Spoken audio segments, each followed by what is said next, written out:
Sean, because all I'm seeing from the young man says nope. Damn. You hate... we'll see, man. We'll see.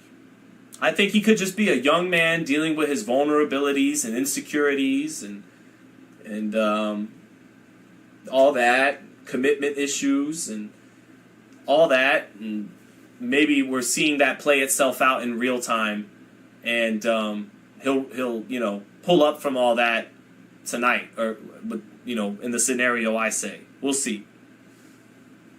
Chicken Pie, what's up, Chicken Pie? Chicken Pie saying Ben Whitaker is really annoying with all this showboating. He is. Can someone tell Ben Whitaker that we have a FightHype live Crews-Dezurn undisputed title fight to commentate and to get to? Hurry this shit up. You know. Heron says Charles Martin will make it difficult tonight. 100. Let's see. Is Canelo versus Jermell a 50-50 fight? No, I'd say 70-30 Canelo, maybe 65-35. Competitive fight. Johnny never did come back, did he? Damn. It's okay. I'm hoping Johnny's still here, somewhere in the background. CW said, Sean, man, not everybody is going to be a star, and one fight doesn't make you a star. These guys got to stop stalling their career because Benavidez beating Morrell is the type of win that'll get the fight. Fair enough, CW. Fair enough. Fair enough. Fair enough. Fair enough. But I just think so many fights have been marinated and put off. Why do these two, when their fight actually does need marination, why is this one going to happen? Like, I don't know. It seems almost a little, I don't know. Not unfair, for lack of a better word, to Benavidez and Morrell, but it is already the second best fight of 68. I love the fight if it does happen. I just gave my thoughts on other reasons why I think maybe it could be pushed back for now, but it is the second best fight. It's a great fight. Benavidez Morrell at 68 is the second best fight behind Canelo and Benavidez 68. So, you know, you might be right, CW.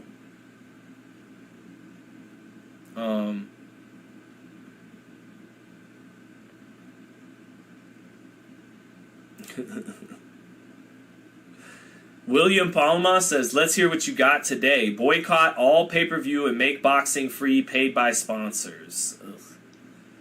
That sounds a lot easier said than done. I'm cool with pay-per-view as long as it's good fights. I've always been of the mind of I'd rather pay for a pay-per-view fight I really want to see instead of a fight for free on network television that's a mismatch that I didn't really care about in the first place.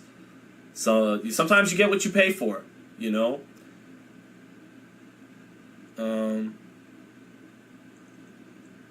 Raider Reaper said David Morrell, 25-year-old, 6'1", 78-inch reach, volume puncher at 68. David Benavidez, 6'2", 78-inch reach, volume puncher at 68. Raider Reaper pointing out the similarities between Benavidez and Morrell. And those are similarities, but they have difference in styles. Morrell, a lot more bouncy, moves around a lot more with his feet. Does things kind of unorthodox, whereas Benavidez sets up combinations behind his power jab. Morrell will be more unique in his offensive approach and with his movements with his feet, punching and pivoting off at the same time. So they have different styles to me for sure. But Raider Reaper, you bring up a great point. They're the same size, the same age, almost the same age, basically the same size. Both like to throw high volume. So yeah, you make good points there. Joe Hewitt asks, am I a fan of Frank Martin? Very much so. I think Frank is the boogeyman at lightweight. He's the guy with not enough big a name, but could give anybody Shakur, Devin, Tank, could give any of them a run for their money on any given night, but doesn't have the name they have yet. So he's like that playoff team no one wants to face in the playoffs. You know, he's that dark horse. He's the kind of the boogeyman. He's kind of the guy no one, Esau, Cruz, Tank, none of them would want to get in there and fight him for the kind of risk reward he brings to the table. And what impresses me about Frank Martin is his level of skill at starting late at 18. It's a lot easier to start late at heavyweight, but in the lower weight divisions, it's much harder to be a late starter in boxing. And then it's another thing if you're a late starter and you know your hand speed, your athleticism, your punching power, your gifts are carrying you through, But it's another thing if you're really skilled, despite being a late starter. And Frank Martin is really skilled. He can fight going backwards and forwards, lead and counter, punches hard, fast hands and athletic, strong. Frank Martin's a problem. Frank Martin's a problem that no one wants to solve willingly in the lightweight division, you know. He's got to, Al Heyman, he's got to, you know, trust the process and let Al Heyman build his name up so that he can get those bigger names in the ring with him. But for the time being, what did Marvin Hagler say back in the day? He said he got 3 strikes against you. You're good, you're black, and you're a southpaw. That's Frank Martin right now, and he's like Marvin Hagler was. He's gonna have to navigate a tough road of tough fights before he gets the Hearns and the Leonards in there with him and the Durans in there with him. Marvin didn't get those guys in there with him till the mid-'80s. He had to spend the early '80s fighting tough Philadelphia fighters, defending his title, fighting guys like Vito Antuofermo, you know, and that's what Frank's gonna have to go through until he could get his name to that level to get them in there. So Frank Martin and David Morrell are in the same boat. Kind of, yeah, kind of.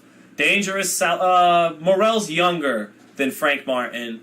Morrell's got to headline a couple of cards in Minnesota. Frank just headlined his first card against Rivera. He headlines in 2 weeks here in Vegas. I'll be there with my man Ron Goodall. So yeah, they're pretty much in the same boat. But Morrell has more youth on his side, and even though no one's really been able to connect with the Cuban fans into pay-per-view buys and into revenue, I would, you know, sometimes those Latin fan bases are a little easier to galvanize, I guess. All you have to do is wave the flag and speak the language, and they're kind of on board with you. Whereas for an American fighter, we don't have that easy, direct route to connection with the audience. You can't just carry an American flag and say "Viva United States" and kind of instantly get a certain group of people to support you immediately. So, but yeah, no, not pretty good comparison there. You're right. They're in a bit of the same boat. Yeah. Michael Hernandez says, "Love your channel. ESPN has to hire you. Love, respect, and harmony." Thank you, Michael. Much love, brother. Thank you. Bob Arum was stalling on Marvelous. Was he firing my bones? Were you around at that time in the 80s? Is that what Arum was doing to... It felt like Leonard was stalling Hagler, not Arum. I'm sure Arum wanted to make his money and make that big fight. Sounds like it was more Sugar Ray stalling Marvin Hagler than Arum. But I wasn't there in the 80s. What's up, boxing analyst? Good to see you in the chat. Ben Whitaker has dropped his man, but it looks like it was leading. Ben Whitaker, please end this fight for us so we can call the main event. Please, Ben. James Jackson, are you doing round by rounds for the Big Baby fight? Indeed, I am. I am doing round by round for Big Baby. I'll be a little early because I like Delonte Johnson. I want to call Delonte Johnson's fight. Who else? Top Rank has the best prospects. PBC's doing the big business at the top, at the top of the sport. But in terms of building up prospects, that's Top Rank's thing right now. Let me see real quick, because I know Delonte and Mason Abdullah, or Abdullah Mason, excuse me. But I want to call Mason Abdullah fights so early in the card that I'm not going to be live for that. But I do want to be live for Tiger Johnson. Let me see the whole card. I know the co-main event's the other heavyweight from Russia, Makhmudov. Okay, so tonight for the live for Big Baby Anderson, we'll start for the third fight out, Delonte Johnson. So we'll do Delonte Tiger Johnson against Jonathan Montrell, and then we'll do Arslanbek Makhmudov, and then we'll do the main event, Big Baby against Charles Martin. So that'll be the round by round for tonight, for when we check back in for ESPN's fights. Sean, are you the one who titles videos "Serious Knockout Warning"? No, man. That genius comes from the editor of the site, from the head of the site. Although apparently I will begin to start uploading and titling some of my own videos pretty soon. I'll be uploading more Undisputed content, chopping up, and with Canelo now just signing to fight Charlo, I got some footage from all my knockouts with Canelo. I'm going to put them together and drop that in the next few days. Canelo Undisputed highlights from the game. But no, I did not come up with a lot of those awesome titles. That is the creative genius of Ben. What's up, Marvelous Irv? What's good, brother? Good to see you, Marvelous. Ben Whitaker trying to close the show with Belushi. Who is this? John Belushi? John Belushi on the ropes. Who's pound for pound number one, Sean? Asked 6'2" Mexican. Johnny Garcia said, so you ain't going to respond to my... Oh, Johnny, you're back. Let me see what you said. Hold on. I'll find your response, Johnny. Hold up. I'm looking, Johnny. I'm looking for... The last thing you said was your fantasies of homosexual intercourse, which if you're into is just fine. But that's the last thing I remember you talking about. And I told you you're more than welcome from all walks of life to be in here with us. Johnny, you're more than welcome. Hold on, I'm looking for your other comment. Let's find it. Does anyone know where Johnny's comment is? Hold on. Nope, Johnny. Rewind the video. We had the whole chat welcome you. So, let's see here. Double R says, love the channel, Sean, and I do hope one day we see you on a giant platform. That's nice of you, brother. I appreciate that, man. Plus, keep yours. Yes, right. Keep it locked in on FightHype. Who's pound for pound number one, though? I don't feel like any fighter is like Floyd Mayweather was, is like Roy Jones was, is like Pernell Whitaker was, is like Canelo was in 2020 and 2021. I don't feel like any fighter right now is standing up head and shoulders above the rest. I feel like Canelo in 2021, 2020, 2019, he was that guy. He proved he earned the number one spot between level of opposition and quality of performance. And then racking up 4 belts in 11 months. You're tempted to put guys like Crawford. I know Usyk. Usyk was probably the guy. Usyk, Crawford, and Inoue appear to be the 3 fighters that garner the most recognition for number one pound for pound. But I feel like Inoue. I actually feel like if Inoue beats Fulton, he has the best claim to pound for pound, because Fulton he's not in the top 10 pound for pound because it's hard to make room. But he's a top 10 pound for pound quality fighter. He's a top 15 pound for pound fighter right now. He's just outside the top 10. He's the unified, legitimate champ at 122. He's the naturally bigger man. He can box your ears off, and he's Philly tough like he showed against Angelo Leo and Brandon Figueroa. He can sit in there and bang. He's a complete elite fighter. Lacks a little punching power, but he's a complete elite fighter. And if Inoue in his 4th weight class could beat a fighter that excellent that's already naturally bigger, that's what pound for pound's all about. So I feel like Crawford and Inoue, if they win their fights against the naturally bigger men in their 3rd and 4th weight classes, they are the 2 best fighters in the world, Crawford and Inoue. If Spence wins, he's cemented top 5, but he doesn't. Pound for pound in part is about proving you could beat bigger men. And Spence will not have done that yet. So Spence keeps his cemented as top 5 pound for pound if he wins.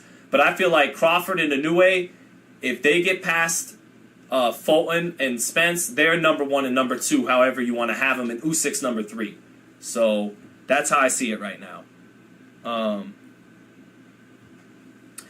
Fire in My Bones says, when Jermell beats Canelo, he's at the top in my opinion. I'd be very cool with that. If Jermell beats Canelo, absolutely. If Jermell beats Canelo, if Jermell beats Canelo and Inoue beats Fulton and Crawford beats Spence, those are clearly and then Usyk would be number 4. Those are clearly the best fighters in the world, pound for pound.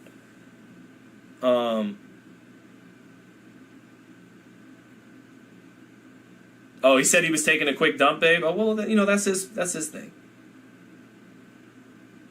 his thing. That's his fault.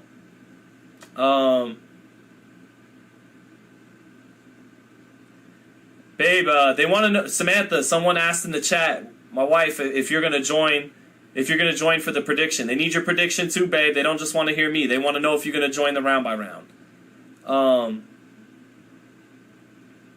So Raider Reaper said 2 fighters are undisputed on the pound-for-pound list.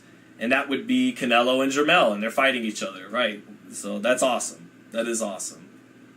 Heron said 39-0, 3-division, undisputed, all knockouts at welterweight. Crawford is number 1. Crawford has been the guy I tend to put at number 1, but the resume, he needs the Spence win to prove it. He needs the Spence win to prove it. So Crawford was a guy in 2017, 2016. Crawford was a guy I had number 1 pound for pound around that time. 2016, 2017. I had Crawford. When Floyd Mayweather retired after Andre Berto, and a lot of people put Andre Ward number 1 pound for pound, I put Terrence Crawford number 1 pound for pound and Andre Ward second. And then Ward, for a night or two before retiring, he held pound for pound for knocking out Kovalev in the rematch. And then Crawford would become undisputed in the same year. But basically, when Floyd hung him up after Berto, I considered Crawford the best fighter in the world pound for pound. A lot of that, not even off his accomplishments, but just off the eye test. I know what I'm looking at. He's the best fighter in the world. But then once Canelo beat Triple G in the rematch in 2018, Canelo from Triple G all the way through Caleb Plant, to me, was the best fighter in the world pound for pound. It was disputable if they were to fight head-to-head off the eye test if Canelo was better than Crawford. I still gave the edge to Crawford, but Canelo, his accomplishments so far exceeded Crawford that it made up for any slight edge I gave to Crawford with the eye test. So Canelo was pound for pound king from the Triple G rematch through the Caleb Plant win, and then he lost the pound for pound crown to Bivol. And a lot of people put Usyk there because he deserves it for beating a much bigger man in Joshua, coming off being undisputed at cruiserweight. So Usyk might have the best claim to number 1 right now. But for me personally, since Canelo lost to Bivol, I've felt like it's kind of vacant. And whether it be Usyk beating Fury, whether it be Crawford beating Spence, or whether it be Inoue beating Fulton, someone has to do something big to really grab the crown and not just kind of have it by default. That's how I look at it. Floyd Mayweather been saying Crawford's number 1 pound for pound for more than 6 years now. Yeah, and if not for Canelo beating Triple G, knocking out Kovalev, grabbing 4 belts in 11 months, I'd have kept Crawford there since 2016, since Floyd hung him up. But Canelo put in so much work in that time frame against big name opposition and having great performances. He earned it. He earned it with his work in the ring. He was the best fighter pound for pound. So yeah. I have 2 streams playing simultaneously. That's just how amazing we do it, Boxing Analysts. You know, we started, I don't know, 2 is better than 1, right, Boxing Analysts? Jermell Charlo will be the guy. Fire in my bones. You're all with Jermell Charlo. You're not playing any games. You're going out on a limb. You got Jermell Charlo all day. I like it. I do love Jermell Charlo's patriotism. If he starts talking that USA shit at a conference against Canelo, starts being MAGA Mel, it might be a little hard not to. No, I'm just kidding.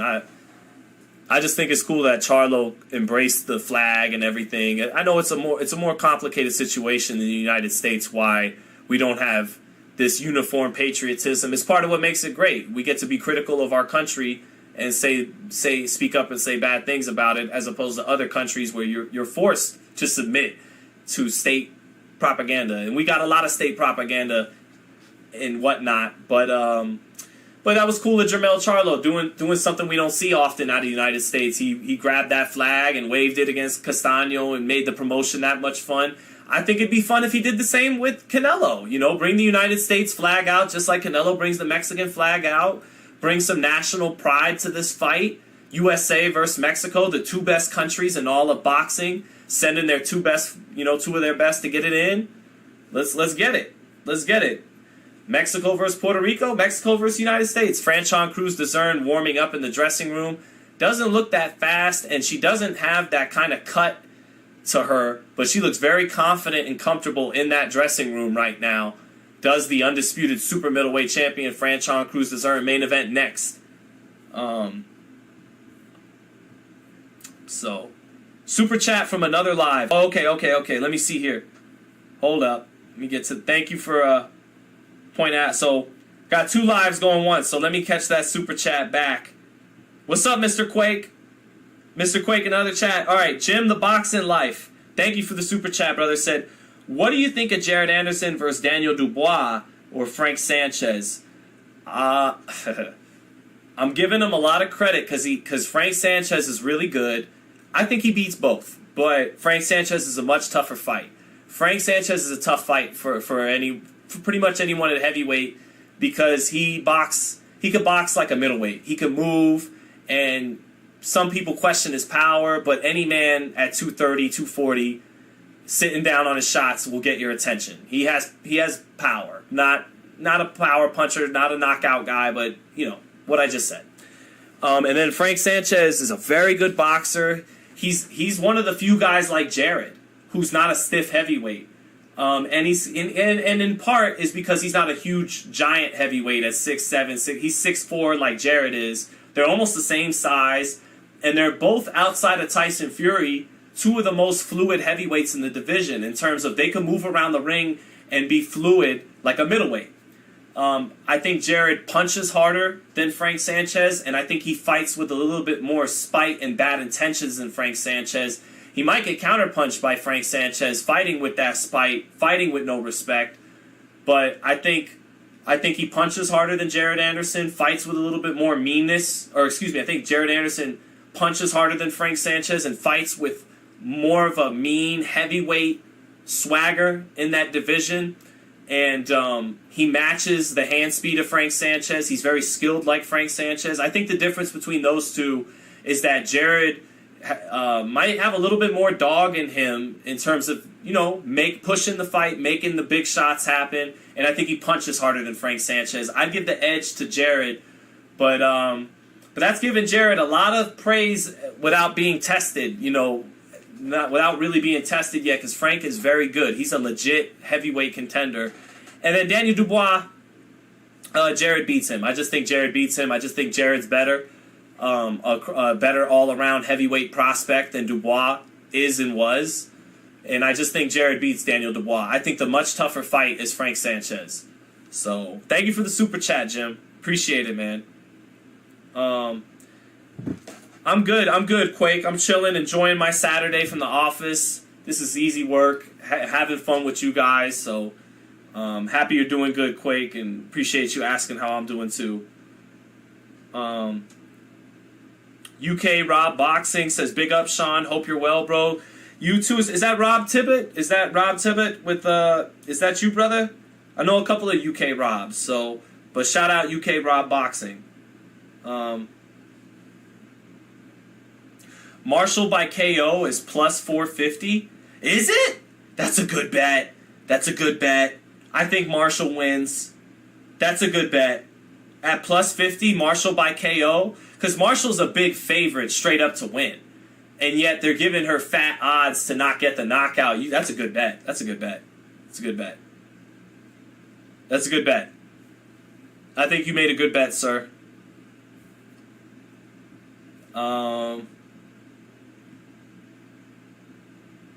Let's see here. Make sure I'm not missing anything in the other chat. Oh, Bam Rodriguez versus Sonny Edwards. I gotta favor Bam. Sonny Edwards has a date with Clarissa Shields on the line, so this man may fight the fucking fight of his life. Sonny Edwards may upset Bam Rodriguez and fight the fight of his life. Sonny Edwards is good. I do like Sonny Edwards' boxing skills. No, not a lot of punching power, and that'll be a problem against Bam. I think the problem for Sonny Edwards against Bam is Bam has great footwork like he does. Bam does a lot of flashy, nuanced things with his feet and all that, but Bam has the power. And so I think that's going to be the difference between, kind of like I was just saying with Jared Anderson and Frank Martin. I think that power. Sometimes you sound like a casual when you say the power is going to be the difference, but the power can be the difference when all things being equal. And that's the logic of people picking Tank Davis to beat Shakur Stevenson and Devin Haney right now, is that all things are in that logic, in that way of thinking, all things are equal. They're both fast, they're both skilled and athletic and smart, But one guy has something the other doesn't, that power. And that's where the power can show up as the difference, is when both guys are relatively in the same neighborhood and skill level and conditioning and all that. That's when that power could be the difference. So I think Bam, his power will be the difference with Sonny Edwards.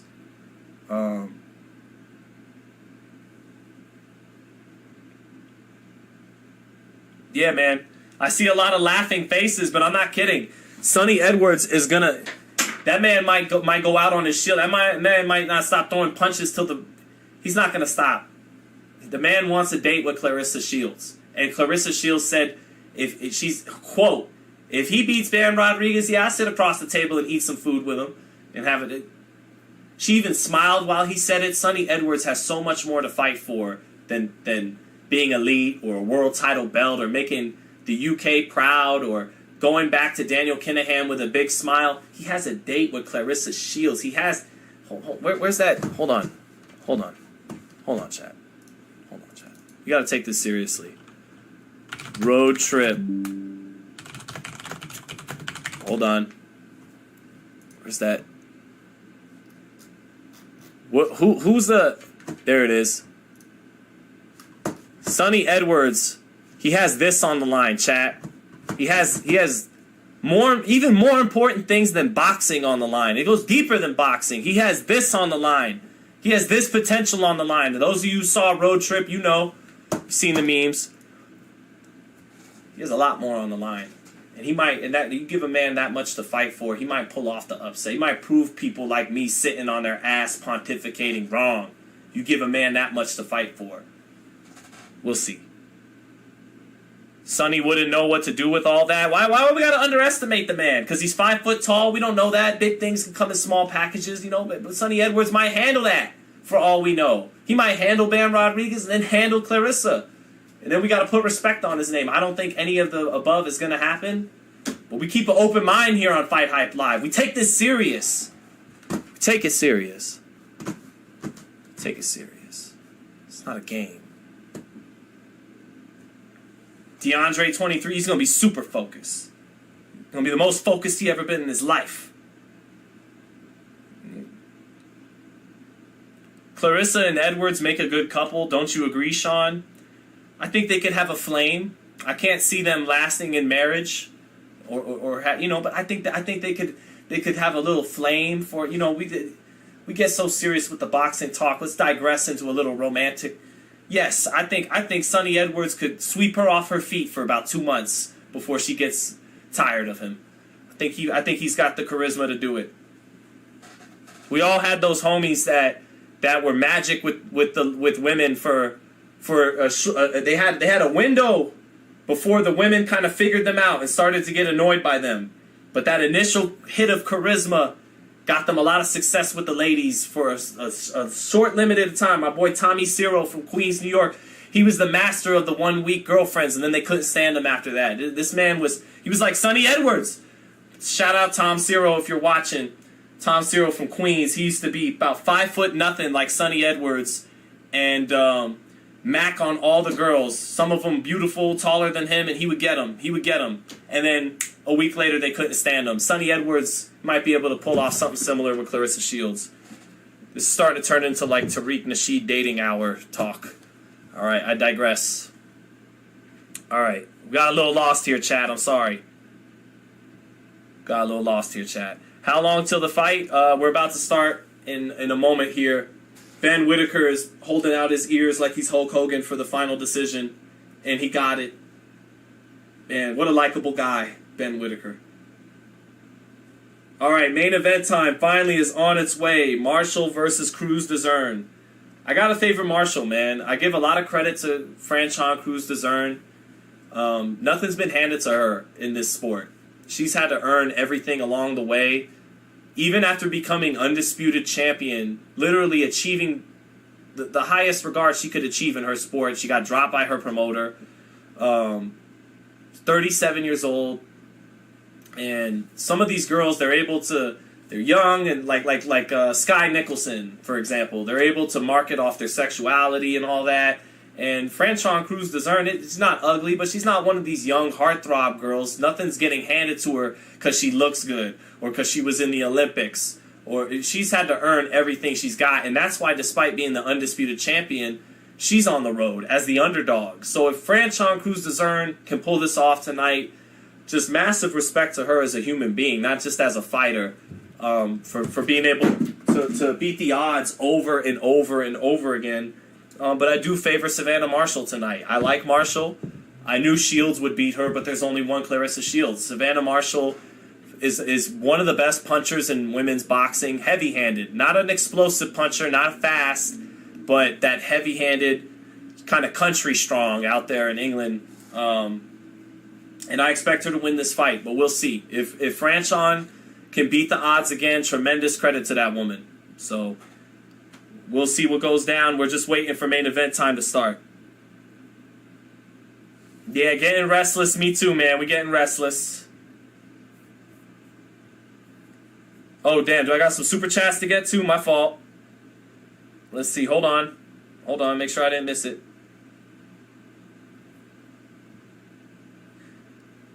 Sonny Edwards is going to look like a flea on Claressa Shields' buns. Yeah. Yeah. I guess, I do guess proportions come into play at some point, right? I guess science, human proportion. Claressa is like 5'8" and strong. And yeah, maybe she might need someone at least 6'2", something like that. But Sonny Edwards, it's about the size. It ain't about the size of the dog or the fight. It's about the size of the fight and the dog. And that's what Sonny Edwards going to show everybody, man. If, we'll see. I don't think he's beating Bam Rodriguez, but God bless him if he can. And God bless him if he gets a date with Claressa Shields. And he might, just like he would, if he could get past Bam Rodriguez, he'll surprise us all with Claressa too. I'm not hating on him.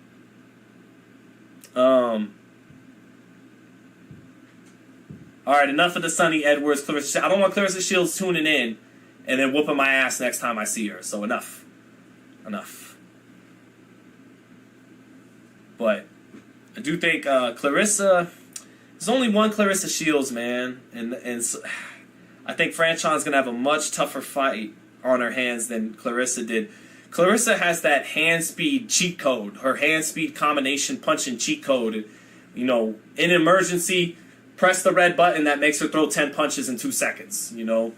And that's what she did to get out of trouble sometimes with Marshall. Marshall would get her on the ropes and begin to get close to touching her with heavy power shots, overhand rights, come underneath with the uppercut. But Shields would fight her way off the ropes beautifully, throw 6, 7, 8, 9, 10 punch combinations, and would light Marshall up. And her offense would be her defense sometimes, throwing those combinations, kind of throwing them like get off me punches, they call them, but throwing get off me punches with bad intentions, not throwing them, getting backed up, being weary, but throwing them like get the fuck off of me. Wah, wah, wah, wah, wah, wah. And that's what Claressa Shields did beautifully. Claressa Shields is one of the best combination punchers, male or female, in boxing. And she's very athletic, she's strong, she has super fast hands, and Franchon Crews-Dezurn doesn't bring those dimensions like she does. I favor Marshall, man. I'm looking forward to calling this main event. Let's get it going already. Claressa Shields, spectacular KO artist, 2 knockouts. Michael Hernandez, she's not a knockout artist, but she does. I think she punches harder than the 2 knockouts because all these girls respect her and get hurt early and then kind of fight to survive, and then she starts loading up and reaching and overcommitting to her right hand, getting a little sloppy, but she hurts all of them early on with a right hand, and then they kind of give up on trying to win. And regardless of being a knockout artist or not, she's easily the greatest female boxer of all time because 2 gold medals and 3 undisputed titles. I mean, no one's done that in men or women's boxing. I know women's boxing doesn't have a whole lot of fighters compared to men's boxing, but she's the GOAT. That's just facts. She just is. Layla Ali doesn't have 1/10 of her accomplishments, Ann Wolfe was ducked and wasn't allowed to be able to build up to her level of accomplishments. The Olympics weren't even around back then for women in boxing. her only competition was really Katie Taylor. And Katie Taylor, when she tried to move up and become undisputed in more than just one division, she lost. Clarissa was able to do it 3 times over. So she's the best. That's not simping. That's not virtue signaling. She just is the best. This is calling a spade a spade. Heron said Franchon Crews will be too much for Savannah. We'll see. I don't think so, man. I think Savannah's got this, but we'll see. If I'm wrong, I'm wrong, and I'll be happy for Franchon.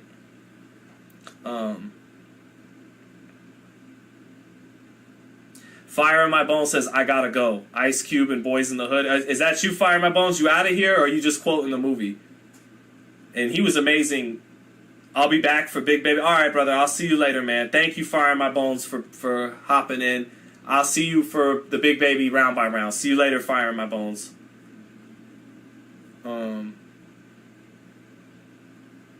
Beterbiev versus Bivol's the fight to make. Absolutely. Not a huge money fight, but it's the fight to make. Michael Hernandez said, what time is Anderson Baby set to fight from Baja California, Cabo San Lucas? Oh, shout out, brother. I heard it's beautiful down there. I'm sure you're enjoying it.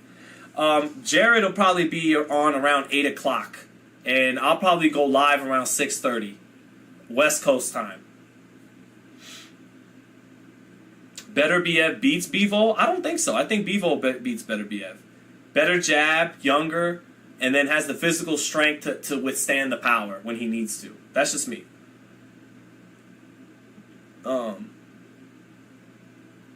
Yeah, I would love Beterbiev and Bivol. They got to make that fight, man. They got to make that fight. Top rank and matchroom, you know. PBC gets the criticism when they felt like they're holding up Crawford and Spence. They don't want to do business with Top Rank, even though it's the fight everybody wants to see. And they waited out until Crawford comes their side. Now the fight's going on. But you got to keep that same energy for Matchroom and Top Rank. They don't want to make Beterbiev Bivol. They're standing in the way of it when the fighters want it. So there you go.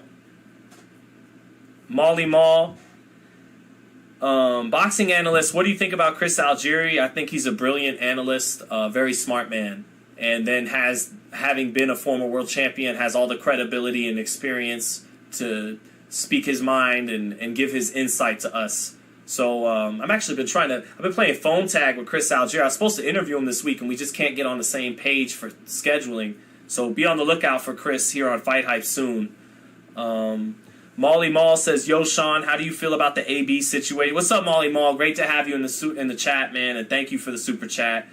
How do I feel about Broner is I got a lot of love for Adrian Broner. He's been very good to me and to a lot of people. When he was undefeated, he still would give interviews and still would be cool, but he wasn't as approachable, wouldn't give you as much of a back and forth dialogue, was really feeling himself, but wasn't an asshole. Was still cool. And then once he began to take some L's, became, even more down to earth, even more cool, funny, joke around with you, give you the time of day. I got love for Adrian Broner. He's a very funny man. He's funny. And was blessed with a lot of talent from God from a young age. And he's been a cautionary tale. He's been a little bit of a tragedy in his life. The product of our media and what hip-hop became, what the lifestyle was thought to emulate in hip-hop as it kind of deteriorated into the late 2000s, into the 2010s and now, and he kind of followed that suit, and it got him off course along with a lot of young people, a lot of people I know, myself included. I was off course 10 years, 12 years ago too.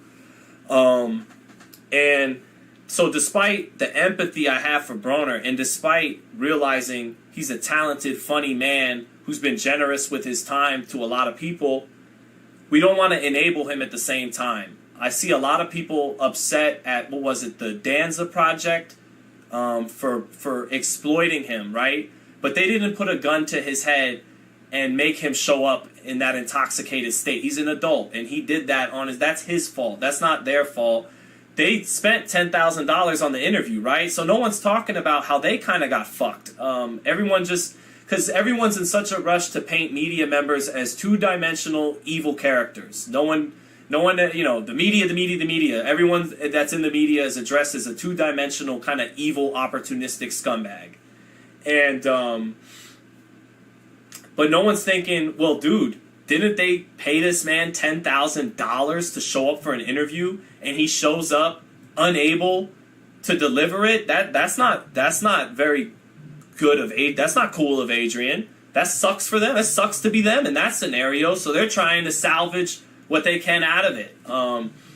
You want to have empathy and give love to AB, but you don't want to enable him. You don't want to absolve him of all accountability, or else he may never pull himself out of this.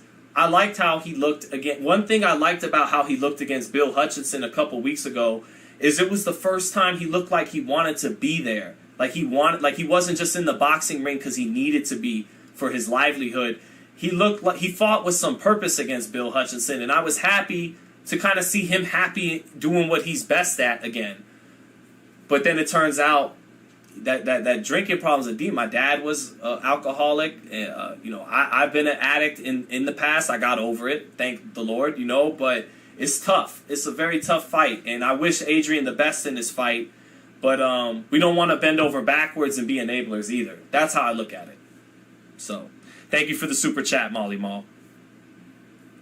Mr. Quake said, but some people in the media are biased, Sean. I'm saying, of course they are. I mean, there's going to be biased, bad people in the media, in Walgreens, in Walmart, at school, at work. Good and bad people run everywhere. The issue I have with how the public, from athletes to basic virtually everybody, is they look at the media as it's always negative. It's just they look at us like we're two-dimensional scumbag, like we didn't go to college, like we didn't dedicate ourselves to our goals, and we don't have adversities and things that we go through as well. We don't have our side of our perspective.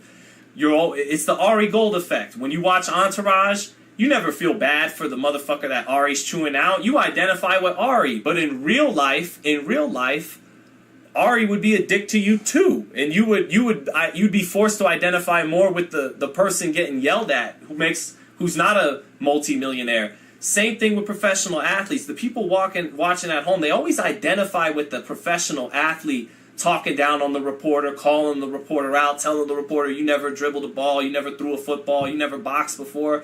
And they never stop to think to themselves, I actually have so much more in common socioeconomically with the reporter who's making $50,000 sitting in the front row getting chewed out than I do with the multi-million-dollar athlete. People don't think it's the Ari Gold effect. You think you're Ari Gold. You think you're Jeremy Piven. No, you're not. You're that motherfucker getting chewed out by Jeremy Piven in all likelihood. But let's move on to main event time. Let's move on to main event time. It is time now for both fighters to make their way to the ring. Savannah Marshall has made her way to the ring, and now, or she's about to now. Yep, here comes Savannah Marshall, the favorite, the hometown fighter, who gave Claressa Shields a good fight. Lost probably about 8 out of 10 rounds, but it was fun throughout, and she never stopped coming. And she walked through bomb after bomb from Claressa Shields and gave her a good fight. Savannah Marshall, to me, is one of the best punchers in females boxing. And big, tall girl, comes underneath with that uppercut, comes over the top with that right hand well, got a left hook too.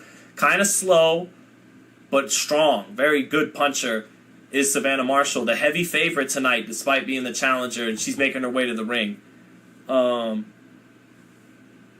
What's up, Danny? 12460 says, what's up, Sean? How you doing, brother? Shout out to you. Does Broner beat Tiafimo? No.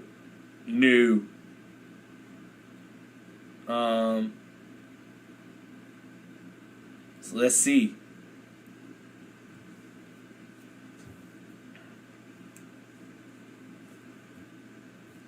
Here comes Savannah Marshall, looking confident, coming to the ring, little smirk on her face. This girl has one of the thickest accents you'll ever see. Almost tough, almost needs subtitles with that thick Scouser accent. In America, we got a saying, a cliche called country strong. And whatever the equivalent saying is in England, that's what Savannah Marshall strikes me as, country strong.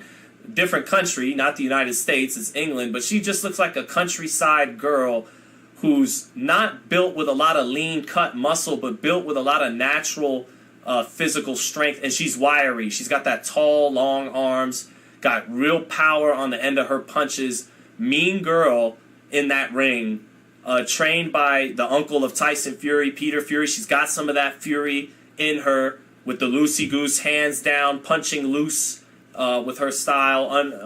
So she shows some of that Fury influences. She's in the ring now. No robe for Savannah Marshall. Came in with no robe, inner fight gear, ready to go. And now it's time for the champion from America, the undisputed super middleweight champion, Franchon Crews-Dezurn, whose only loss was that pro debut loss, both of their debuts, on the undercard of Ward and Kovalev's first fight back in 2016. Her only loss to Clarissa Shields. Other than that, she's won every fight as a pro, and she's the undisputed champion. Beaten fighters like Marciela Cornejo twice. And, designs her own clothes, has a song out, I believe, right now on iTunes, and nothing's been handed to this woman. So respect to Franchon Crews-Dezurn, underdog tonight, bringing the belts overseas. If she could pull it off, God bless her, and it would be a real testament to the fighter and woman that she is. So set to make her walk to the ring now. She's not a Scouser, she Geordie. What's the difference there? My bad, Chad. I'm thinking everybody tough from England that doesn't talk like a Londoner, I just wind up calling them a Scouser. So ignorant. Forgive me. Break it down to me, chat. She's not like that. So she's a Geordie. I thought Geordie was that dude with the podcast. I didn't know that was a whole subgenre of Brits. Here comes Franchon Crews-Dezurn. Almost got like the Kanye West red glasses on. Got her own uniquely designed robe that she makes herself. And again, nothing's been given to this woman. And that was a point she made in Fight Week, that I'm a hustler. I had to fight Clarissa Shields for my pro fucking debut on 2 weeks' notice. You got a 10-year build-up to her, and the media kissing your ass, bringing up an amateur win, and she got to come to your back. You got to fight her at home, and you still lost. Her point being that there's been no breaks in this life over here. And she's correct. I wouldn't always go for that narrative, trying to take something away from Savannah and the trial she's been through, but she spoke facts, so it is what it is. Here comes Crews-Dezurn. Now she's got a smile on her face, looking confident. Doesn't have the kind of... Neither woman has that cut like an Alicia Baumgardner, but Crews-Dezurn's softer looking at her body than Savannah Marshall. Does look softer around the body than Savannah Marshall. Looks a little bit more solid. And is also the taller woman. Crews-Dezurn strutting her way with her hand raised to the crowd like the champion, walks past Savannah Marshall in her corner as well. And now the referee is taking a look at the super middleweight champion's gloves, and we're set to have some fun here and call this fight live once the round starts. Sleepy said, let's get this knockout. Metal Box J says she's not a Scouser, she's from Hartpool, for fuck's sake. I'm sorry, it is ignorant, Metal Box. You could be irritated with me. Forgive me. You don't even have to forgive me. You could just be irritated. You're fine. Scousers are from Liverpool. That I knew. I thought Scousers were also from Manchester. I thought it was Manchester and Liverpool. And Geordies are Newcastle and surrounding area. Well, thank you guys for educating me. I don't want to stay stuck on stupid, so I appreciate it. Let me even look up. I thought Geordie was literally just the one guy with the podcast that Tyson Fury didn't like. Dialects, and also known as the lingua. Okay, got it. Okay, thank you guys. Forgive me. Geordies. Forgive me. Patty Pimblett is a Scouser, right. Tony Bellew. Oh, we got a super chat from Heron saying, Franchon Crews and still with the American flag. Of course. Gotta love supporting the American. But I do think the American loses tonight, but we'll see. Make sure I didn't miss a super chat. Let's see. All right. Oh, what's she saying? What's Franchon saying here? Hold on. Let me hear this. What is she saying? This woman. Oh, she's singing.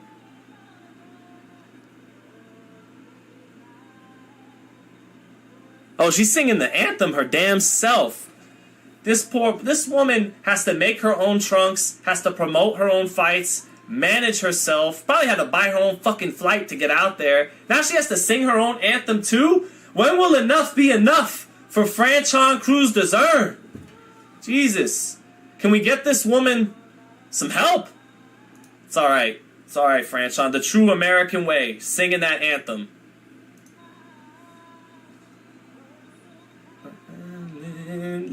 Streaming, and the rocket's red glare, the bombs bursting in air, gave proof through that night, yeah, that flag was still there. Oh, say. Clarissa Shields singing it now with her ringside. How will this singing affect her stamina for the fight? That's a good question. Free for the land of the free up until COVID, when they all told us we were forced to wear a mask and couldn't leave our house. It was a good run up until 2020, if you're not including slavery as well. And the home of the brave. All right, let's go.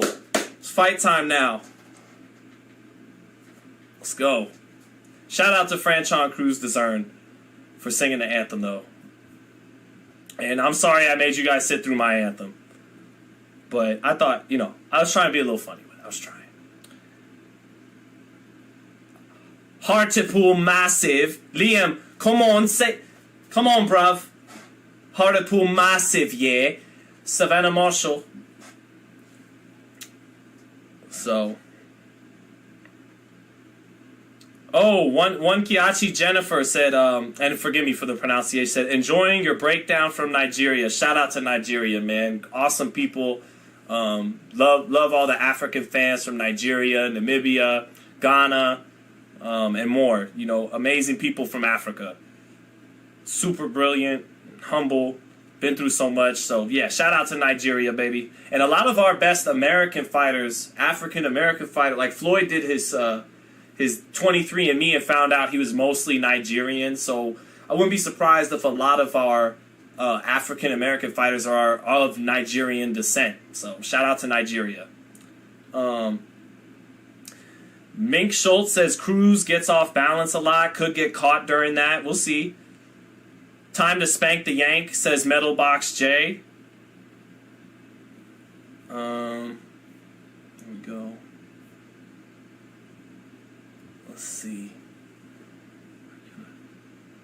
Came for the boxing, staying for the singing. Thank you so much. Can't sing at all, but that didn't stop me from doing it. It made me laugh inside, but I'm biased. All right, Marshall. Anthems are done. Marshall getting her ring introduction now. Can't wait to start this fight already. Appreciate you live as always from Puerto Rico. Shout out Sleepy. Shout out to my Boricuas. Big pun forever. Yes, sir. Let's see. Brent Boyer says, what the fuck did I just tune into? I imagine some people were feeling that during that time. We're back to just regular boxing now. We're just waiting for round one to start. I got you, Brent Boyer. I'm going to get flagged for that rendition, Lewis Carr. Maybe I should be. It was pretty awful. But I thought it was amusing. Here we go. Now, Franchon Crews looking confident, man. Looks like she's ready to dog it out and win this fight. Getting her name introduced now. She's got the great Sugar Hill Stewart. Definitely one of the best trainers in boxing. 10 wins, 2 knockouts, 1 loss. The undisputed champ. 1 no contest as well. 10 fights, 8 wins, 1 loss, 1 no contest. 2 knockouts for the champion, Franchon Crews-Dezurn. Looking mean and ready. Clarissa Shields supporting her at ringside. Clarissa really having her back all the way. Clarissa all of a sudden looking a little concerned too, though. But shout out to Clarissa Shields because fighters, they tend to want to glorify the fighters they beat. They want to build them up, makes them look better.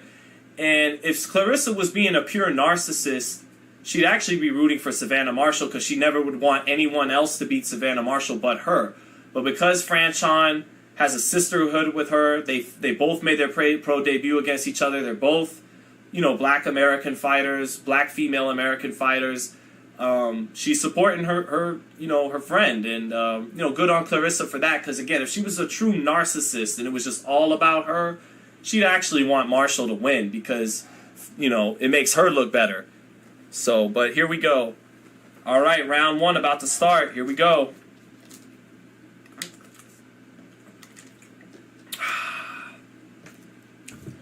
Here we go. Here we go.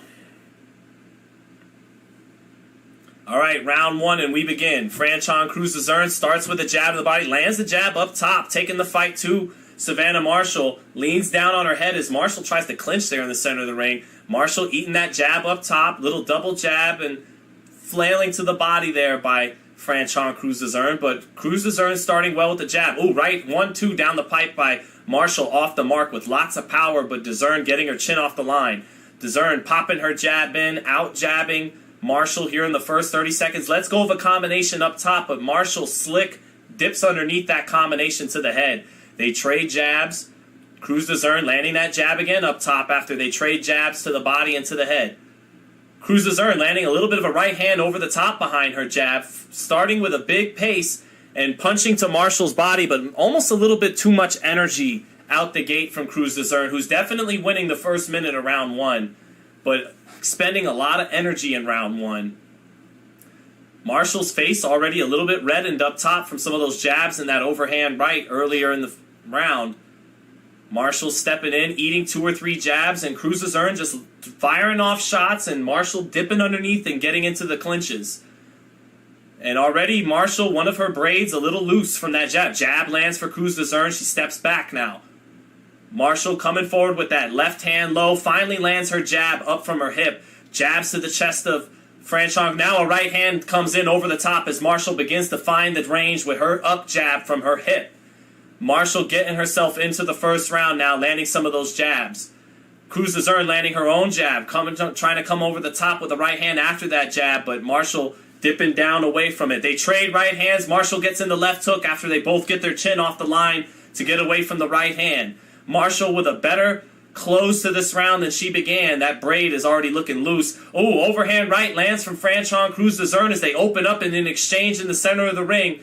Crews-Dezurn breathing heavy. She wasted a lot of energy in round one. She won that round, but she had to output a lot of energy to get that round.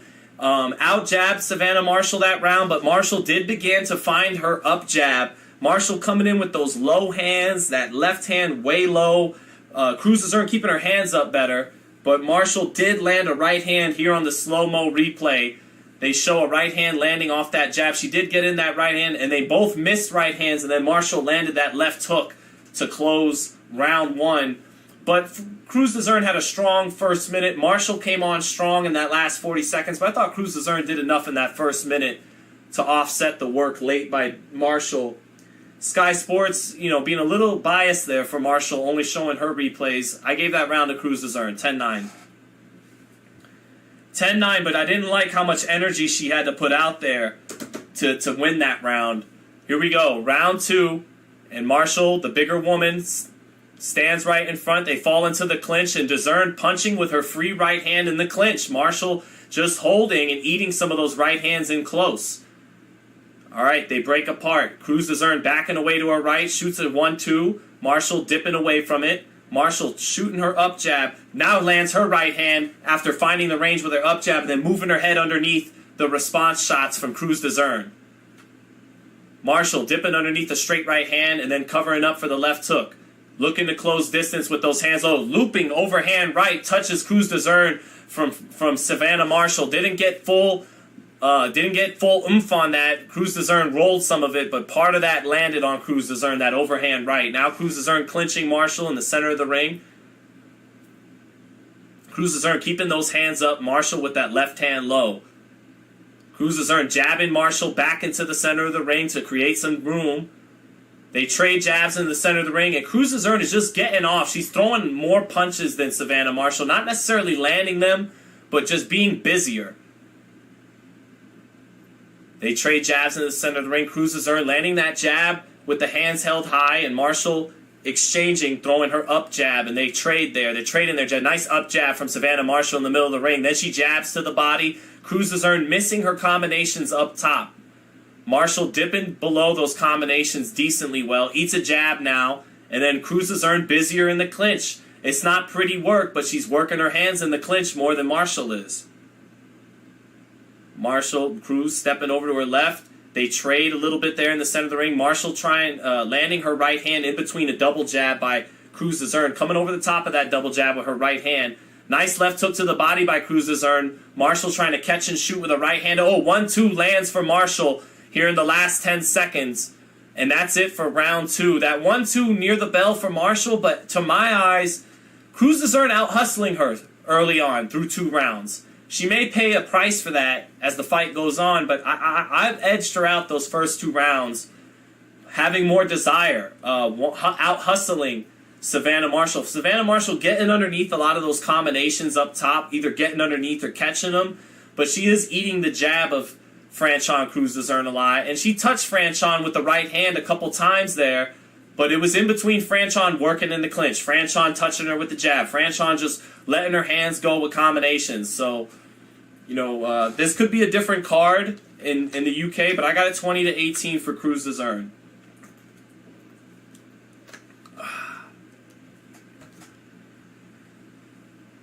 And on the replay, they are showing the right hands of Savannah Marshall landing. So she is getting in some of those right hands, and that's what Sky Sports is choosing to show. Here we go for round 3. Double jab lands for Franchon Crews-Dezurn to start. Another jab lands for Franchon Crews-Dezurn in the center of the ring. Tries to throw a straight right hand to the body. Cruz with another double jab, and that second jab landing well. Marshall trying to come over the top with a 1-2, but Crews-Dezurn rolled it well, and then lets go of her hands in the clinch to continue to out-hustle Marshall to start round number 3. Nice jab to the body by Crews-Dezurn, but she eats a jab up top, trying to back out of the way after landing that jab to the body. Marshall being a little wild with her looping right hands over the top, and she looks a little fatigued and a little unsure of herself in round 3, does Savannah Marshall. Crews-Dezurn out-landing her and out-jabbing her right now, and in the clinches giving her the business. And Marshall doesn't look 100% confident. Crews-Dezurn just off with a looping right hand. Marshall slow with her counter in the center of the ring. Crews-Dezurn with a jab to the body gets countered with a straight right hand up top. Good jab to the body by Savannah Marshall. Another jab lands up top for Savannah Marshall. 1-2 up top for Savannah Marshall, but she misses it, and Crews-Dezurn shoves her to the canvas after making her miss that 1-2. Fell into her and threw her on the canvas. Marshall, don't love the facial expression I'm seeing from Marshall here. Crews-Dezurn is showing more dog than her early in this fight. Crews-Dezurn working that right hand to the body in the clinch, and Marshall doing more looking at the referee for help than Crews-Dezurn is. 30 seconds left in this round. I got Dezurn ahead right now. Crews-Dezurn stepping off to her right, keeping her hands up better and out-jabbing Marshall right now. Crews-Dezurn working that free hand in the clinch again. Backing Marshall to the ropes. The ref breaks him up. Marshall not finding the mark right now. They're getting rough in the clinch. Marshall getting woman handled a little bit in the clinch. Oh, a looping overhand right lands for Franchon Crews-Dezurn, and then she cleans up with the left hook and partially gets it in. I have Crews-Dezurn ahead right now, 30-27. 30-27. Let's hear what Clarissa Shields has to say. Hold on, they're interviewing her right now.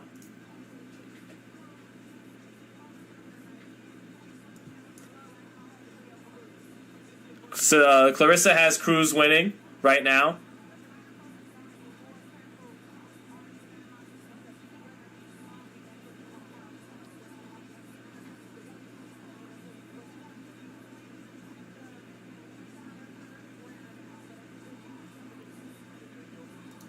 Can't really quite hear what Clarissa's saying. I gotta turn my shit up. Hold on.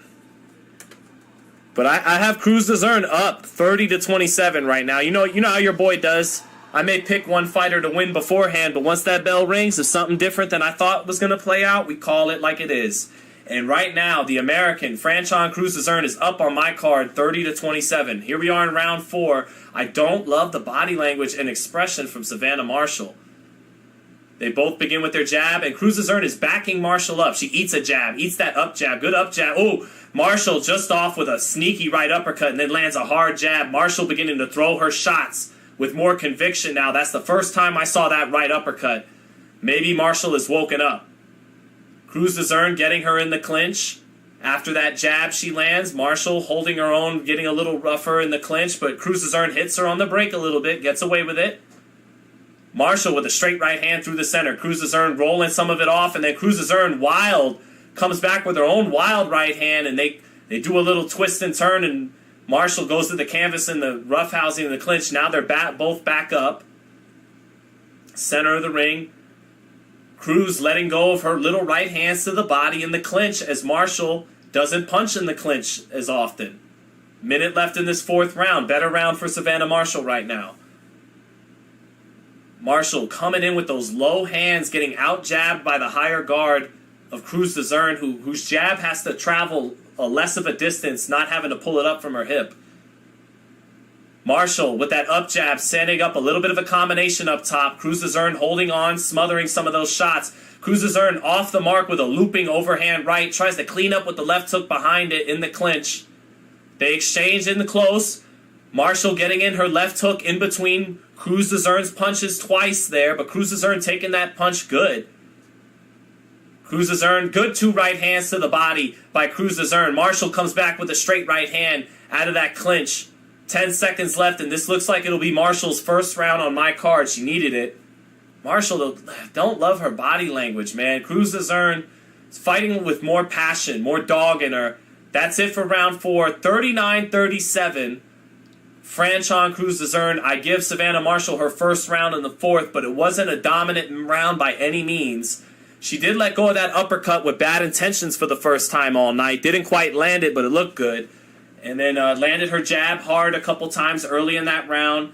Both fighters not really landing cleanly in the exchanges. I give the edge that time to Marshall.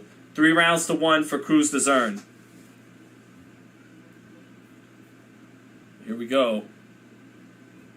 I'm with her, Ben. I had a 3-zip for Dezurn too. So Haran saying, I told everybody, hey, long way to go, man. Long way to go. Long way to go. We ain't even halfway through this thing yet. So we got a long fight to go still. But right now I got a 39-37 Crews-Dezurn. I wouldn't be mad at 38-38. Wouldn't be mad at 38-38. All right, Crews-Dezurn start with her jab, and Marshall clinches her right away in the center of the ring and then turns her. Marshall with 2 or 3 jabs, not quite getting it in there, but trying to establish it. Cruz on the front foot, catching it. Nice left hook to the body by Franchon Crews-Dezurn. Then she smothers Marshall so she can't work after that. Marshall getting backed up at various points in this fight. Now she's trying to back Crews-Dezurn up, but Crews-Dezurn holds her ground, eats that jab to the body, and lands a little short left hook in close, but then that jab knocks her head up. Good jab by Savannah Marshall.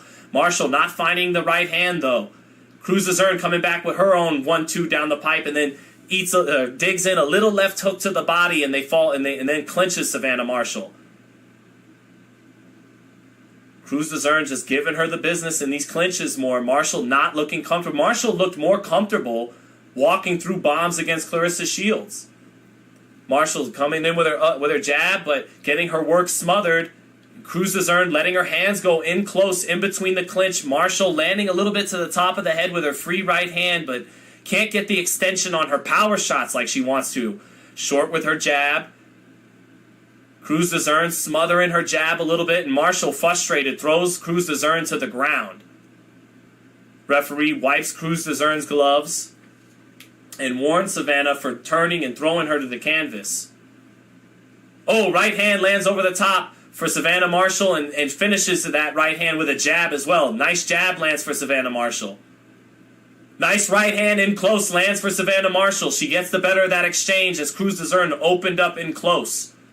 Crews-Dezurn misses her right hand. Nice defense by Savannah Marshall. Landing 2 jabs. Crews-Dezurn trying to time that double jab with a looping right hand, and Marshall moved her head out of the way and kept distance control with her jab. Good close to the 5th round. Nice jab. Lands at the bell for Savannah Marshall. Good round for Savannah Marshall. 3 rounds to 2. 48-47, Franchon Crews-Dezurn gave Marshall that 5th round. Agent Zero said play some Undisputed after. We will definitely play some Undisputed today. No doubt about that. So, yeah, I got it 48-47. Let's take a look at the replays. Yep, that right hand and that jab landing in the center of the ring for Savannah Marshall. Measuring with the jab. Measure. Comes over the top with the straight right hand. And then another jab to finish off. Nice 2-1 as opposed to the 1-2 there by Savannah Marshall on the slow-mo. 48-47, Crews-Dezurn. Like I said, we had a long fight to go. Sleepy said Cruz is about to gas out after 5. Maybe that happens. We are officially in the second half of this fight now. Here we go. Round 6, and let's go. Marshall starting with her up jab. Back comes Crews-Dezurn with her jab out of her higher guard. Crews-Dezurn trying to launch an overhand right, but Marshall taking all the steam off the shot, dipping away from it. And Sky Sports has this fight 50-46 for Savannah Marshall. Fuck them. They're fucking crazy. No, it's 3-2 either way. Fuck what they're talking about. All right. But Marshall is beginning to build the momentum here. Crews-Dezurn eats a left hook to the body, trying to close the distance. She tries to let go of her hands in combination, but Marshall is smothering her work now. Landed 2 hard body shots as Crews-Dezurn tried to close the gap there. She had to eat 2 body shots in doing so. Another body shot lands for Savannah Marshall. Crews-Dezurn trying to throw that straight right hand, and Marshall made her pay with a right hand underneath to the body. Oh, big left hook for Crews-Dezurn, but Marshall takes it no problem. But Crews-Dezurn throwing a little throwaway straight right hand, and then knocked Marshall's head up with a left hook. But now Marshall coming back inside with a clubbing right hand and getting into the body. That left hook did not stop Marshall, who looks like she's catching momentum now. Now Marshall letting her hands go more in the exchanges in the center of the ring as Crews-Dezurn takes a deep breath and ties up. Good jab to the body by Savannah Marshall. Leaning her weight now on Crews-Dezurn, who's looking fatigued. 30 seconds left in this round. Savannah Marshall with a nice right hand to the body sets up a left hook up top out of the clinch in close. Savannah Marshall, straight right hand lands as Crews-Dezurn was waiting for the jab to set it up, and instead Marshall threw the lead right hand. Nice jab lands for Savannah Marshall, misses the right hand, but then comes back with a chopping right hand to finish up that combination and lands hard with it. Franchon Crews-Dezurn bleeding from the nose now. And that does it for round 6. The momentum is now in Savannah Marshall's corner. I have this fight 3 rounds to 3. I gave Crews-Dezurn the first 3 rounds, but I gave Savannah Marshall the last 3 rounds. And she's got the momentum now. And some of that body language and expression I didn't like from Marshall has left her face, and she's looking more confident, like she's coming on strong. Let's see what's going on here. Waiting for round 7 now. Yeah, Sky Sports, that's a terrible scorecard. First of all, 50-46 is retarded because no one scores even rounds anymore. And there's no way that Franchon didn't win one of those rounds. That's just ridiculous. On the replay by Sky, that left hook that knocked Savannah Marshall's head clean up, they show that on the replay. But then Savannah landing a hard, thudding jab, missing with the straight right hand after landing the jab, but then cleaning up with the left hook in that slow-mo. Here we go in round 7. And Marshall with the momentum. Jabs to Crews-Dezurn's chest twice. Crews-Dezurn a little tired, backs out of range. Marshall trying to plant that left hook to the body. And the referee warning her for banging into Crews-Dezurn. Oh, straight right hand lands for Savannah Marshall. Some good speed on that one. Nice touch jab, set up a straight right hand. Almost threw it simultaneously. Crews-Dezurn beginning to lose the battle of the jab now after winning it early on in the fight. Marshall beginning to punctuate exchanges too, where before it was Crews-Dezurn getting off first and punctuating exchange. Now an overhand right lands for Crews-Dezurn as she backs Marshall off with a jab, made Marshall back off in a straight line as she ate a right hand backing in a straight line. But now Marshall lands her jab on that bloody nose of Crews-Dezurn. Crews-Dezurn, a lot of heart, responding with combinations, but can't get it anything clean. They exchange in close, and Marshall winning the exchanges, getting in her left hook and her right hand, and Crews-Dezurn missing off the mark with her left hook and her right hand in the exchange. Crews-Dezurn with a looping right hand, not a lot of steam on the end of it. Marshall taking a lot of the steam off of it, and then coming back with her own combination. She's the more accurate puncher right now when they open up. Jab to the body by Marshall and a left hook to the body. That tall frame getting underneath pretty well. Some of the combinations up top for Savannah Marshall. Straight right hand over the top, lands a little bit from Marshall. Crews-Dezurn rolling some of the steam off of it, but this is another Marshall round. Crews-Dezurn tired in the clinch now, and Marshall beginning to hit her with her free right hand to the body. Tables have turned a little bit there. About 10 seconds left in this round. Crews-Dezurn, ooh, nice left hook to the body by Savannah Marshall, setting it up with a 1-2 up top and then bringing that left hook to the body. Crews-Dezurn landed some of her own shots in these exchanges, but Marshall landing the cleaner, harder shots and is the more active fighter now. She's the one punctuating these exchanges with the last shot and not Crews-Dezurn. 4 rounds to 3 for Savannah Marshall. She's taken the lead on my card. She's won 4 in a row. I got a 67-66 Marshall. Cruz getting outboxed and looks fatigued, but still having her moments, says Castor Shell. Yeah, that's a good way to put it. Johnny Nelson has it 3-3. I had it 3-3, but now I have it 4-3 for Marshall. So there you go.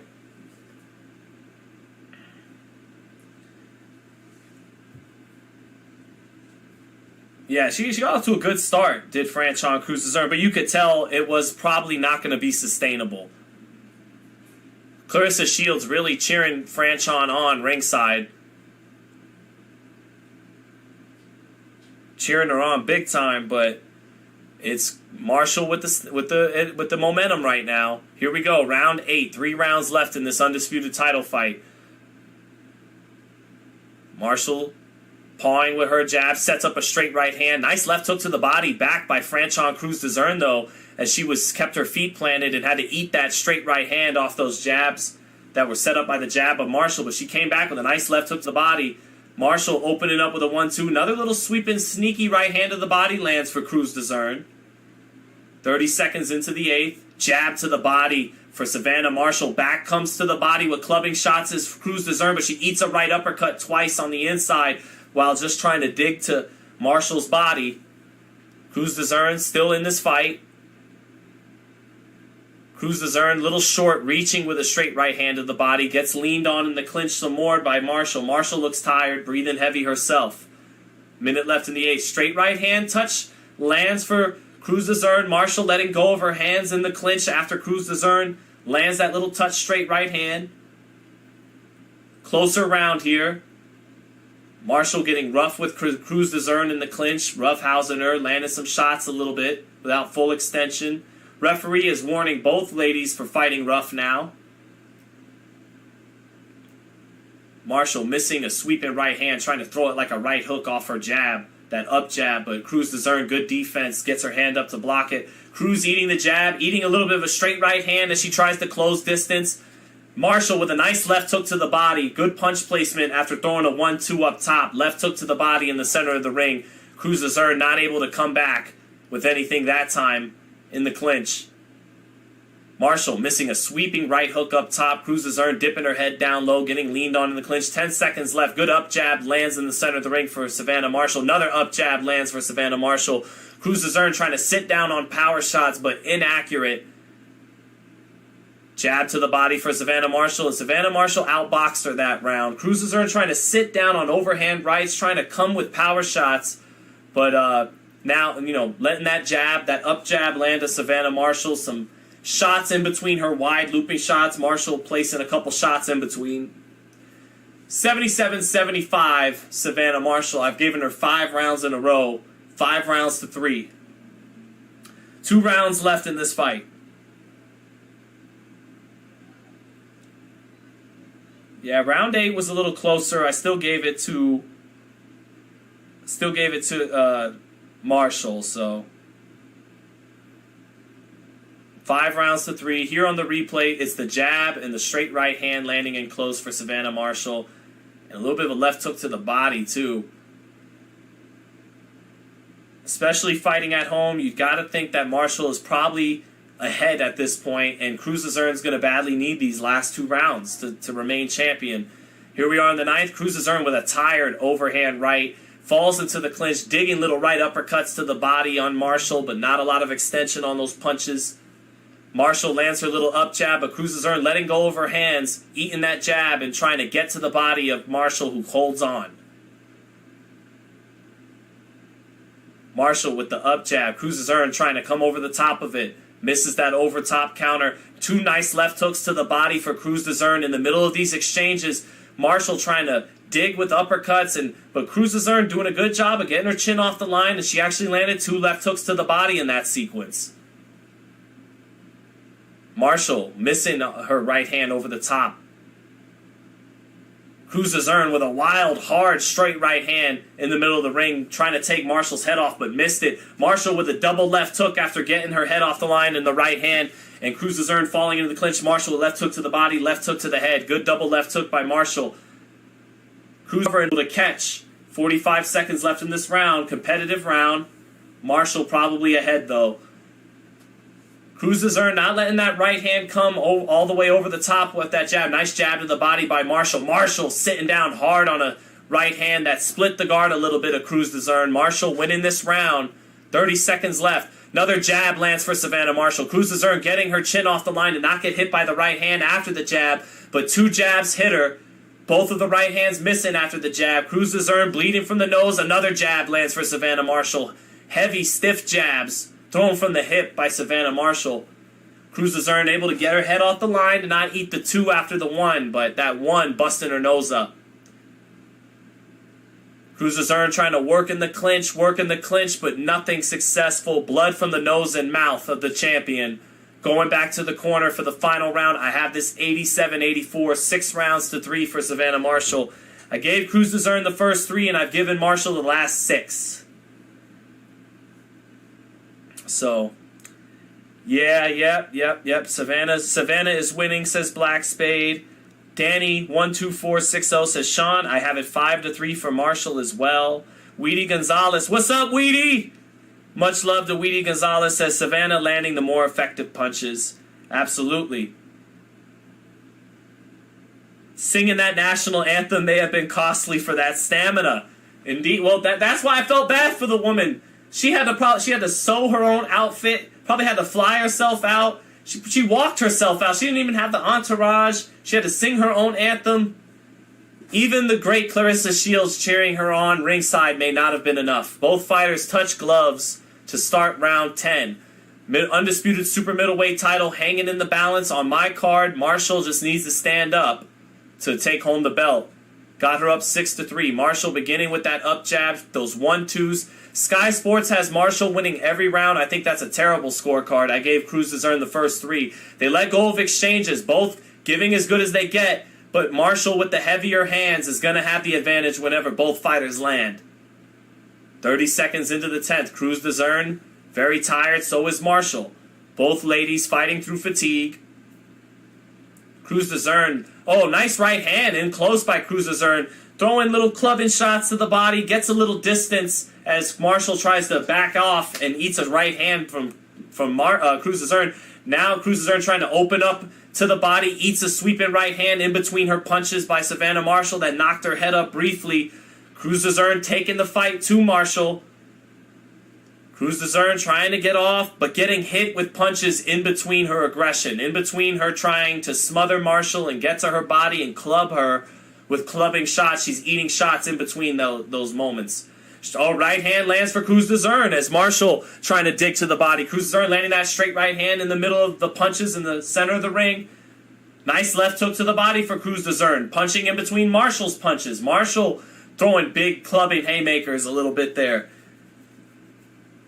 30 seconds left. Close round. Slight edge to Marshall, but Crews-Dezurn has thrown more punches this round and has backed Marshall up. 15 seconds left. Close 10th round. Close 10th round. Very close 10th round. Franchon had actually landed some right hands this round and took the fight to Savannah Marshall. Savannah Marshall backing her off with a right hand, misses it, grazes her with the sweeping left hook for Savannah Marshall. Both fighters tired, and that will do it for this fight. I think Crews-Dezurn might have actually done enough to pound that 10th out. It was close. Marshall touched her up in between her trying to close the gap, but Crews-Dezurn wanted it more in that 10th round. I could see it either way, whether it's 96-94 or 97-93, Marshall won this fight. I was actually expecting more from Marshall. She got bullied in the clinches at times. She looked fatigued. Early in the fight, she didn't look confident in herself. Didn't fight, to my eyes, she fought with more dog in her against Claressa Shields than she did tonight. But I thought she won the fight, and it looks like Savannah Marshall will be the new undisputed super middleweight champion after all, like many of us predicted. Crews-Dezurn with blood on her tank top, blood from her nose and her mouth, but she actually showed more dog than Savannah Marshall, but Savannah Marshall won the fight. So, yeah, 7-3 or 6-4 Marshall. Everybody in the chat seems to have it for Savannah Marshall as well. What's up, Emilio Beltran? Good to see you, brother. Let's go ahead and wait this final verdict. See what we got. It should be Savannah Marshall, but not like Sky Sports had it. Golly. I'm going to get something to eat once this wraps up and recharge the batteries for Big Baby Anderson tonight. My brother's keeper says best commentator. Thank you, brother. I appreciate that. On the slow-mo replay, they're showing those little sneaky right hands that were landing for Crews-Dezurn in round 10. Marshall clubbing her a little bit in between punches, but that might have been a round you could edge to Crews-Dezurn. But either way, it's mathematic. I do think that Marshall won this fight. So here we go. We're awaiting the final call. Just waiting for it.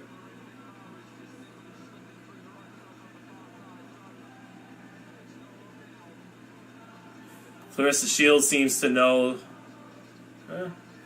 No, she's not leading on too much. Crews-Dezurn raising her hand, trying to persuade the judges. And it's almost time to give us this verdict. Let's see.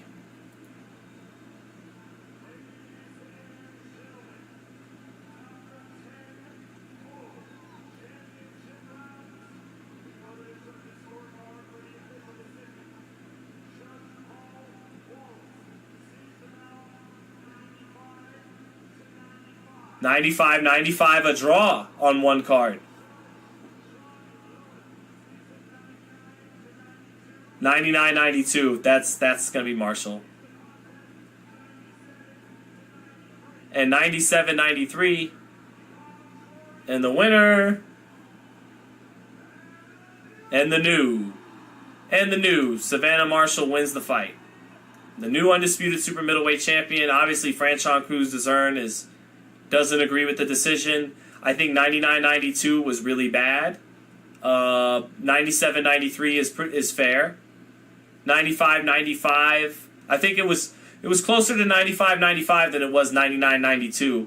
I think 96-94 was maybe the right card for this fight. I had it 96-94. Could have seen 97-93. I think 95-95 is too generous to Crews-Dezurn, but it's more accurate than 99-92 is. So, the new champion is Savannah Marshall. She was the favorite, and she won. But I think Crews-Dezurn gave a very good account of herself, and I actually thought Crews-Dezurn was going to take more punishment down the stretch of this fight than she did. She held her own very good in this fight, has nothing to be ashamed of, fought as hard as she could have.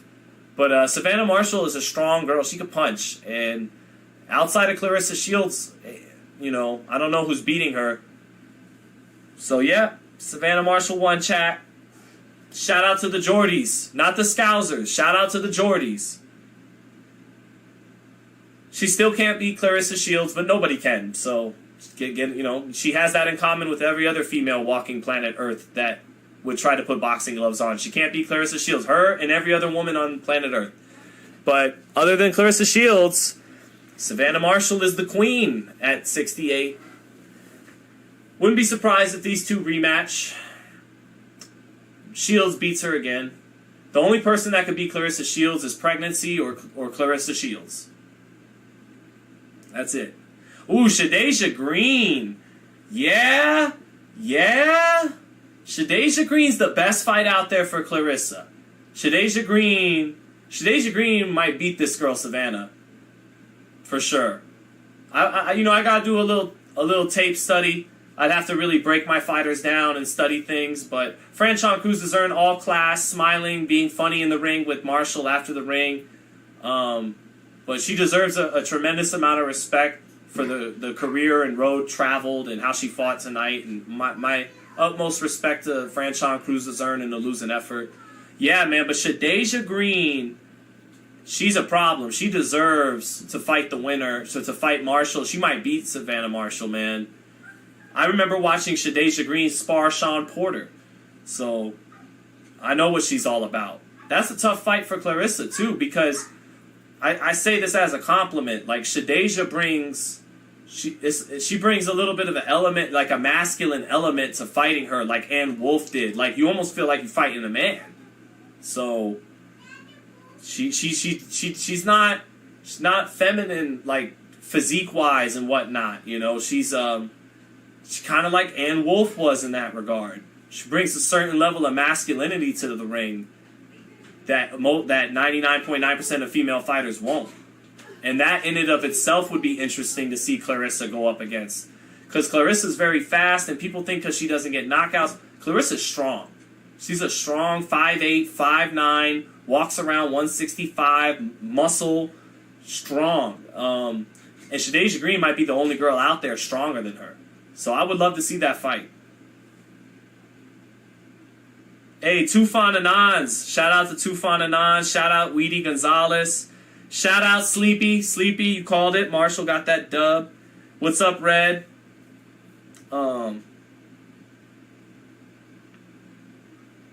So yeah, chat. Chat. I'm gonna get up out of here, man. I'm gonna get up out of here. I'll be back for the Big Baby Anderson card in about 3 hours. But last second, anybody want to shoot anything my way before I get out of here, and I'll answer. But otherwise, I'll see you guys in a couple hours. So I'll give it a 2-minute grace period. What should I get, chat? So I get some barbecue pork fried rice. Is that what I should eat in between?